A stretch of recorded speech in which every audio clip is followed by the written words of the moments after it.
Guys, நான் அந்த உங்கள் சாமி தூண் பேசுகிறேன் மீட்டு கேமிங்லேருந்து. இன்றைக்கி என்ன வீடியோன்னு பார்த்தீங்கன்னா பீஸா ரெடி அப்படின்ற ஒரு கேம் தான் இன்றைக்கி நம்ம விளையாட போகிறோம். ஸோ வாங்க வீடியோக்குள்ளே போகலாம். இந்த வீடியோ பிடிச்சிருந்தா லைக் பண்ணுங்கள், ஷேர் பண்ணுங்கள், சப்ஸ்கிரைப் பண்ணுங்கள் கைஸ். ஸோ பார்த்தீங்கன்னா அந்த கடையை இந்த ஓப்பன் பண்ணியாச்சு. அதுக்கப்புறம் இங்கே என்ன 5 ரூபாய் கேட்குது. ஓ டேபிளா? அங்கே போய் 50 ருபீஸ் கொடுத்தா ஏதோ வருன்றாங்க. பீஸா ரெடி பண்ணுற ஒரு இது.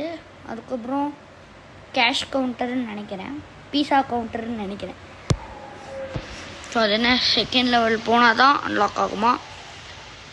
நேற்றுக்கு வந்து பார்த்தீங்கன்னா ஹைட் ஆன்லைன் அந்த கேம் போட்டிருந்தேன். அந்த வீடியோ அதுக்கு பிடிச்சிருக்குன்னு நம்புகிறேன்.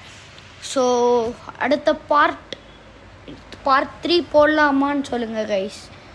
ஸோ அந்த வீடியோ எல்லாத்துக்கும் பிடிச்சிருந்தது. பார்ட் 2 போடலாமான்னு சொல்லுங்கள். ஸோ அப்படியே நம்ம டக்கு டக்கு டக்குன்னு சொல்லலாம்.